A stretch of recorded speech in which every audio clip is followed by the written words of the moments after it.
Mahatma Gandhi. How's he connected to a fashion movement now? Gandhi starts disrobing himself as his political and social beliefs become stronger and stronger. So when he was in England studying to be a lawyer, he wanted to be a gentleman. By the time he got to India, and he went through the length and breadth of India and saw how poorly it had been treated by the colonizers and robbed of its wealth.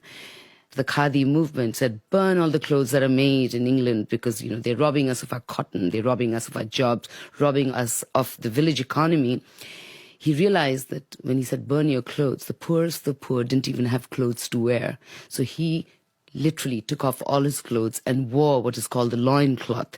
Winston Churchill referred to Gandhi as the half-naked fakir, the poorest of the poor. And Gandhi took that as a compliment.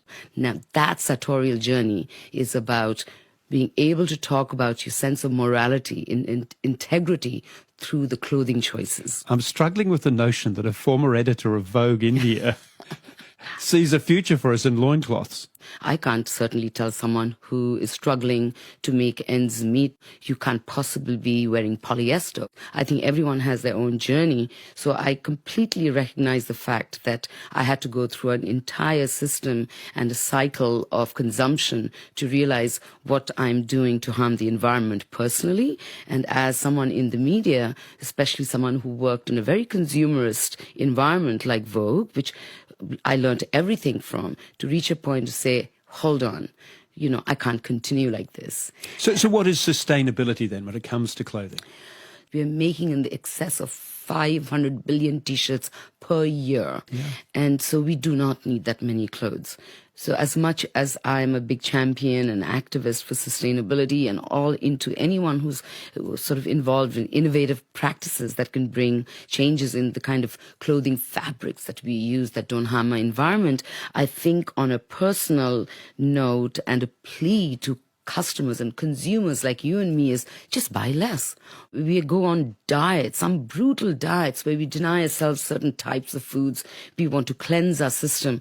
There is no reason why we shouldn't be on a fashion diet, why we should not commit to 1 year, 2 years of not buying at all. Of the stuff that we buy, what should we be buying?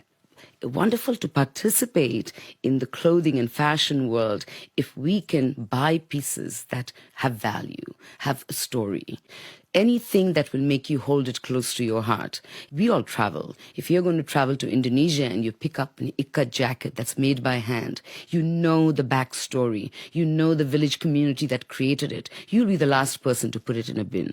It's very difficult for me to throw away a shawl my grandmother gave me, even if there's 5 holes in it, because it has a sense of memory. So we need to give clothes that value, the nostalgia, that cultural context, the narrative that makes us want to keep them longer. You have people who are dependent for their livelihoods on the fact that we will buy more T-shirts than we need in any given year. What happens if we all do start buying less?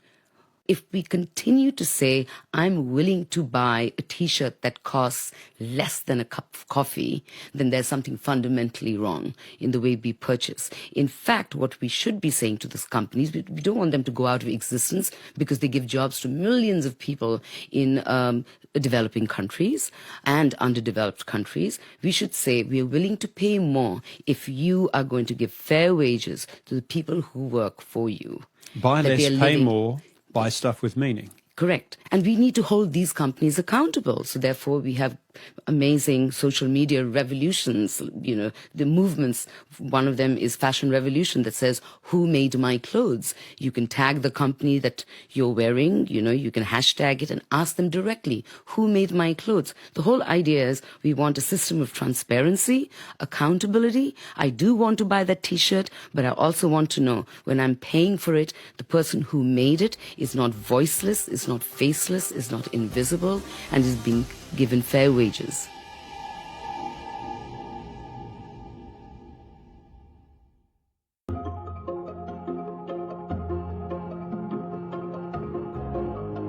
It's not about saying, I just got to stop completely. I mean, I like lovely shoes like the next person, but I think it's about taking a more sort of a broader approach and thinking, okay, I'm going to create a sustainable wardrobe. I'm going to buy things that last longer. I'm going to buy less because I really probably don't need as much as I think I need. I'm going to know where my stuff comes from.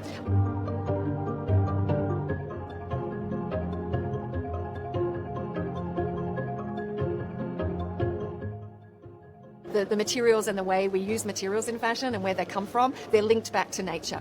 And the way you buy your cashmere or the way your cashmere is produced, if it's done in a sustainable way, can protect snow leopards, can protect wildlife. If the way that you grow your cotton is done in a way that is responsible and wildlife friendly, it can have great impacts on the wildlife that live in those landscapes. So in fact, it's not such a far leap from nature and wildlife to the clothes that you wear.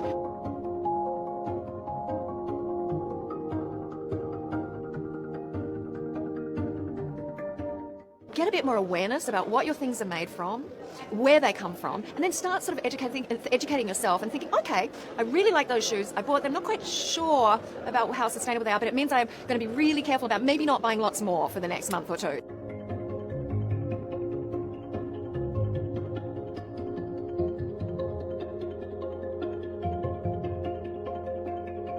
The thing that's really important to note about it is it takes a whole supply chain approach. So it doesn't just look at your shops or your retail. It doesn't just look at manufacturing. It looks at where you're sourcing your raw materials, how you're growing your raw materials, if it's wool, if it's cashmere, if it's cotton, if it's leather, how you're extracting them, if it's minerals, and understanding how can you make a difference there. Now that's what's really key, because that is at recognizing the interface between your business and nature and biodiversity and the direct impacts on nature and biodiversity. So when you start recognizing that and understanding that, you can start switching around the way you do things so that you build in restoration of grasslands, protection of wildlife across agricultural landscapes, regenerative approaches to grazing and growing fiber crops and leather and so on.